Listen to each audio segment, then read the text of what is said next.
Who the hell are you? The laughter hit instantly, sharp, rehearsed, cruel.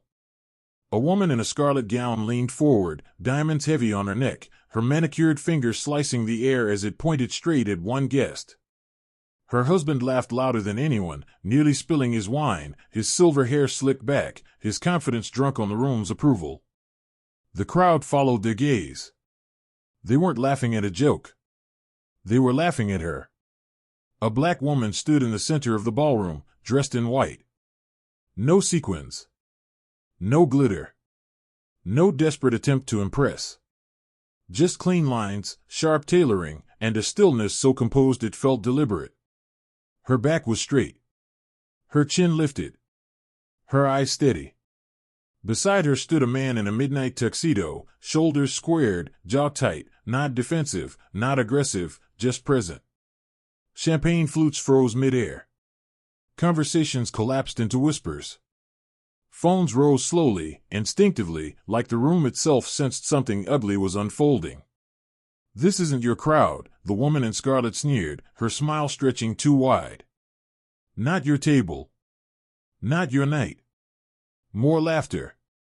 Someone near the back whispered, "Security should handle this." The insult landed, heavy and public. Still, the woman in white didn't move. She didn't blink. She didn't speak. Her silence didn't calm the room. It provoked it. Mockery grew louder. Bolder. Hungrier. Because in rooms like this, silence is mistaken for weakness. And everyone watching believed they were witnessing a woman being quietly erased, laughed out of a world she didn't belong in. They had no idea. This wasn't a woman caught in the wrong room. This was a room about to learn who truly owned it. Before this story goes any further, drop your country or city name in the comments. Let's see how far this moment of truth reaches. And if you believe that dignity can't be bought, silence isn't weakness, and justice always exposes arrogance, hit that like button and subscribe. The laughter didn't come all at once. It started polite. Controlled. The kind of laughter that hides behind wine glasses and etiquette, the kind that pretends to be harmless. A few smiles first. A few exchanged looks. Then someone chuckled, just loud enough to invite permission. And permission was granted. The woman in scarlet took a slow step forward, heels clicking against marble like a countdown. Her eyes moved over the black woman in white the way people inspect something out of place, an item mistakenly delivered to the wrong address. Her lips curled, amused, not threatened. "Sweetheart," she said softly, almost kindly, "this is a private celebration." The word private lingered, heavy with implication. A man beside her, broad shoulders, expensive tuxedo, the confidence of generational money, laughed openly now. "Did you get lost?" he asked, shaking his head. "These parties can be confusing if you're not familiar with them." More laughter followed. Louder this time. Less restrained. The black woman didn't respond. She stood still, hands calmly folded in front of her, posture unbroken. That composure seemed to irritate them more than any argument could have. Silence, in rooms like this, was seen as defiance. Someone behind whispered, not quietly enough, "Is she staff?" Another voice chimed in, "No, staff knows better." The laughter sharpened. It wasn't about humor anymore, it was about dominance. About reminding everyone watching who belonged and who didn't. Eyes turned toward her like spotlights, waiting for a flinch, a stammer, an apology. None came. A server hesitated nearby, tray trembling slightly. Security glanced at one another, unsure but alert, already reading the room's hierarchy. No one rushed to intervene. Why would they? This was entertainment. The woman in scarlet circled slowly, sipping her champagne. "I admire the confidence," she said, smirking. "Walking into a room like this without an invitation, that takes courage. Or ignorance. Hard to tell which." Her friends laughed on cue. Phones came out discreetly. Not to help, but to record. Because humiliation is more valuable when it can be replayed. The black woman's companion shifted his weight slightly, jaw tightening. He looked ready to speak, but she raised a single finger, subtle, controlled, stopping him without looking. The gesture went unnoticed by most, dismissed as nervous habit. They mistook restraint for fear. "Security will escort you out," the man with silver hair announced confidently. "Before this gets embarrassing." That was the moment the room leaned in. Because to them, this wasn't already embarrassing. Not for them. They believed embarrassment belonged only to the woman standing alone at the center of their laughter. A woman they had already decided was small. Powerless. Disposable. They didn't realize they had chosen laughter as a weapon against someone who understood silence far better. And in doing so, they exposed exactly who they were. Long before she ever revealed who she was not. The room expected a reaction. A raised voice. A trembling apology. Maybe tears, something they could dismiss, something that would justify the laughter already echoing off the walls. They had humiliated her publicly, now they waited for the satisfaction of seeing it land. But nothing came. The black woman's face didn't harden. It didn't soften either. Her expression remained steady, unreadable, as if the noise around her existed at a distance she refused to close. Only those close enough noticed the shift, not in her posture, but in her breathing. Slow. Measured. Intentional. Anger rose, but it did not rush. It moved inward. She felt it in the tightening of her jaw, the deliberate stillness of her hands. Every insult replayed in her mind, not as wounds, but as data. She had learned long ago that anger, when displayed, becomes a gift to people like this. They feed on it. They use it to rewrite the story. She would not give them that. The man beside her glanced at her again, eyes questioning, protective. He knew that look. He had seen it before, in boardrooms, in negotiations that turned hostile, in moments when people underestimated the cost of their arrogance. He stayed silent, trusting her control. Across the room, the woman in scarlet mistook the quiet for submission. Her smile widened. "See," she said to no one in particular. "She knows." The words landed wrong. Because the black woman did know. She knew the weight of every stare in that room. She knew the satisfaction flickering behind their eyes. And she knew something else too, something none of them considered. This anger wasn't chaos. It was clarity. Her mind worked through the insult methodically. The assumptions. The entitlement. The casual cruelty wrapped in wealth and laughter. She had faced it before, in subtler forms, behind closed doors. But this was open. Public. Recorded. And that mattered. A flicker of heat passed through her chest, sharp but controlled. Not rage, resolve. The kind that doesn't explode, but tightens, focusing everything into a single, patient point. She looked around the room then, really looked. At the donors pretending not to stare. At the executives smiling nervously. At the security guards awaiting permission to act. They thought they were watching her unravel. In reality, she was choosing how this moment would end. The laughter faded slightly, replaced by an uneasy pause. Her silence had stretched too long. It no longer felt comfortable. It no longer felt safe. Anger, contained, has a presence. And for the first time that night, the room began to sense it, not as a threat, but as something heavier. Something waiting. Something that didn't need to shout to be heard. The laughter thinned out first. Not because anyone felt guilty, but because silence had begun to press back. It lingered too long between breaths, stretching moments that should have passed quickly. People shifted their weight, adjusted cuffs, took slow sips of champagne they no longer tasted. No one spoke. The black woman still hadn't moved. Security waited near the wall, eyes darting between her and the hosts, unsure who would give the final signal. In rooms like this, authority was usually obvious. Tonight, it felt oddly suspended. The woman in scarlet cleared her throat, the sound sharper than intended. "Well," she said, forcing lightness into her voice. We don't have all night. Her words echoed more than they should have. The black woman lifted her gaze, just slightly. Not in defiance. Not in fear. Simply enough to acknowledge the room's attention. Conversations died instantly. Even the servers froze mid-step, trays hovering like props in a paused scene.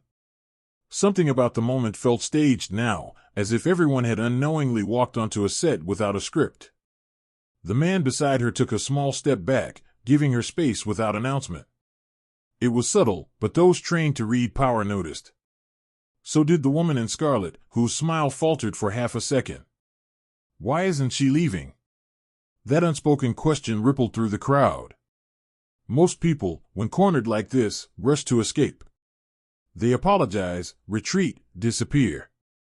This woman did none of those things. She stood as if the room itself had to decide what to do with her. A donor near the bar whispered, "Is this part of the program?" Another replied, uneasy, "I don't think so." Phones lowered slowly. The energy had shifted from amusement to anticipation. Whatever was happening, it no longer felt safe to mock. Silence has a way of changing the rules without asking permission. The black woman glanced toward the exit, not to leave, but to measure. She noticed the guards' positions, the cameras mounted discreetly in the corners, the line of sight between tables. Details most guests ignored. Details she didn't. Her stillness now felt intentional. The woman in scarlet tried again, laughter forced and brittle. Honestly, this is becoming awkward. But awkward for whom? No one laughed this time. The pause stretched. 10 seconds. 15. Long enough for discomfort to bloom. Long enough for doubt to creep in. Long enough for people to wonder if they had misjudged the moment, and the woman standing at its center. She drew a slow breath. Not to speak. Just to settle the room. And in that silence, something unspoken settled with it. This encounter was no longer under the host's control. The audience didn't know what would happen next. But they knew, instinctively, that whatever came next would not be small. Silence had tightened the room. And it was about to snap. The air had shifted imperceptibly at first, like the slow turning of a tide. Guests who had been leaning comfortably into mockery now straightened, uneasy. The laughter that once flowed freely now caught in throats, forcing smiles that didn't reach the eyes. The woman in scarlet sipped her champagne, trying to maintain composure, but her grip tightened around the glass. Tiny tremors betrayed her calm. The edges of her smile stiffened. Her husband, silver hair glinting under the chandeliers, cleared his throat, too loudly. A bead of sweat slid down his temple, unnoticed by some, glaring to others. They had thought themselves untouchable. The room was theirs. Their mockery a performance, a way to assert dominance. But the silence from the black woman had begun to invert the hierarchy. Every unspoken word she held acted like a mirror, reflecting their arrogance and entitlement back at them. A junior associate near the back, who had initially whispered that this was just for fun, now shifted uncomfortably in his seat. "Is it just me," he murmured to his neighbor, "or is something off here?" Phones wavered in hands. Red recording dots bloomed brighter as people instinctively documented the growing tension. What had been entertainment was now suspense. Something in the black woman's posture, her unwavering gaze, her calm, contained energy, unsettled everyone watching. The woman in scarlet attempted another laugh. It cracked halfway, sharp and brittle, failing to mask the doubt. She gestured toward security, a silent plea for backup. But even the guards hesitated, sensing the room's shift, the unspoken authority that emanated from her stillness. Across the ballroom, murmurs spread. Guests whispered to one another, "Why hasn't she said anything? What's going on?" The questions were nervous, tentative, but persistent.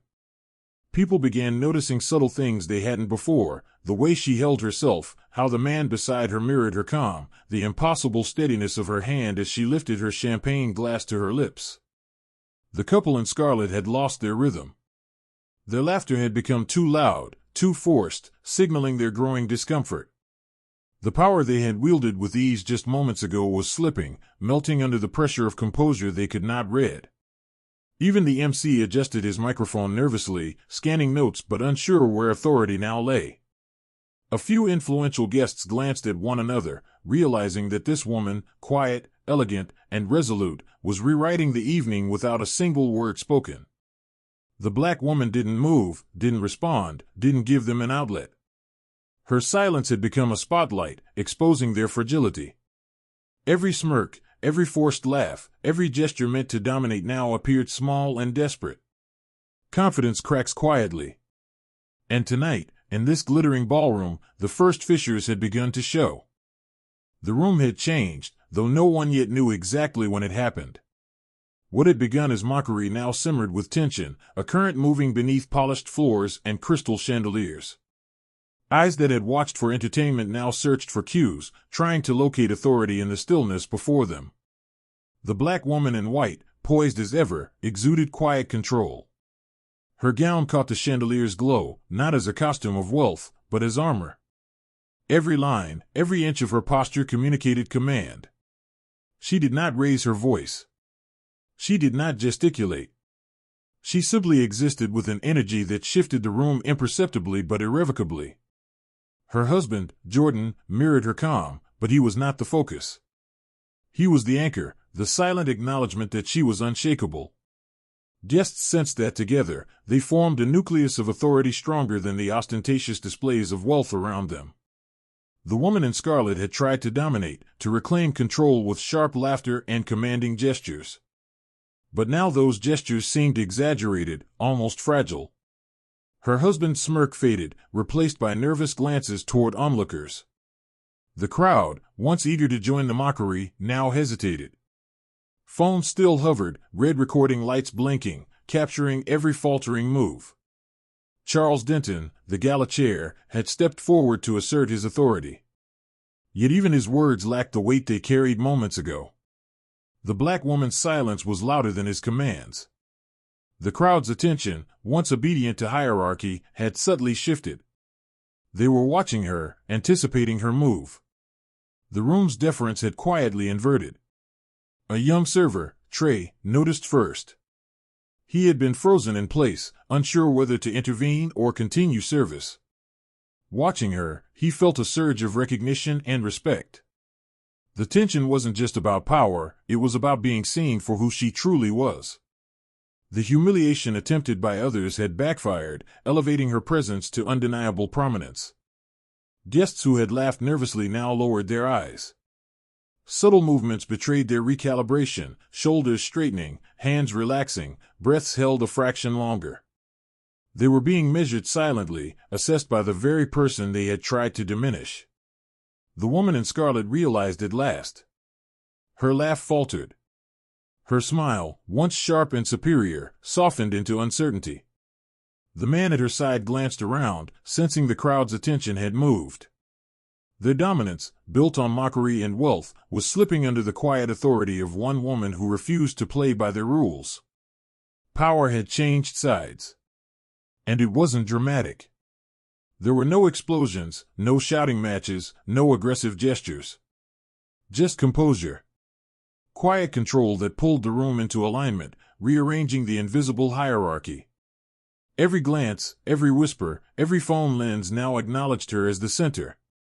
In that moment, the shift was complete. The black woman didn't need to speak. She had already taken the stage, not by action, but by the absence of reaction. The crowd knew who truly commanded the room. Quiet control had turned the tables. The powerful were now uncertain, the marginalized now dominant, and the evening's narrative had pivoted in a single, unspoken instant. The room had grown quiet, anticipatory, tense, waiting for the moment that would either escalate or dissolve. Phones hovered like poised predators, red dots blinking, capturing every second. And then, finally, she moved. The black woman lifted her hand, not in anger, not in protest, but with the precision of someone about to deliver undeniable clarity. Every eye in the room followed, almost unwillingly, as the shift that had begun in silence prepared to explode into revelation. I believe some of you may not know who I am, she began, her voice calm, deliberate, slicing through the murmur like a scalpel. The woman in scarlet's forced smile faltered, Charles Denton's jaw tightened, unease creeping into every feature. Her words were soft, yet every syllable carried weight. She didn't raise her voice. She didn't need to. Power, she had learned, never needed volume. It only needed precision. I am Maya Caldwell, founder and CEO of Caldwell Global Holdings. The room gasped as though struck. Some guests whispered incredulously, "That's impossible." She funds this gala? Phones pivoted instinctively, lenses locking onto her in unison. The pearls glimmered not with adornment, but with shock reflected in the eyes of those holding them. Every smirk, every forced laugh directed at her earlier seemed suddenly absurd, petty. The woman in scarlet clutched her glass as if it were a shield. Her husband's hand shook, nearly spilling wine on his cuff. Charles Denton's face drained of color. Authority, once unquestioned, faltered under the weight of revelation. I have personally contributed $80 million to tonight's fund, Maya continued, letting the number hang, almost like a detonator. The crowd leaned forward as if physically pulled by the gravity of her truth. Your scholarships, your programs, your research, they exist because of my support. And yet, when I walked into this room quietly, you saw nothing but your assumptions. You measured me by my dress, by my silence, by what you thought power should look like. But power does not ask permission. The air thickened with realization. Guests whispered, some audibly, they mocked the sponsor, the person responsible for this entire event. Phones tilted higher. Recording dots multiplied. The narrative had inverted. The accusers were now the spectacle. The woman in scarlet's shoulders slumped. Her carefully crafted arrogance had collapsed under the weight of undeniable truth. Charles Denton's velvet jacket, once a mantle of authority, now seemed a costume, hollow and inadequate. Their laughter, their mockery, their dismissive comments, every one of them now recorded, observed, immortalized. Maya's gaze swept across the ballroom, not lingering on any one face, but ensuring everyone understood the magnitude of the shift. She did not need to shout. She did not need to confront aggressively. The revelation itself carried the power. You tried to erase me, she said, voice steady, but history remembers. Tonight, the record is clear, you mocked the very person whose work made this gala possible.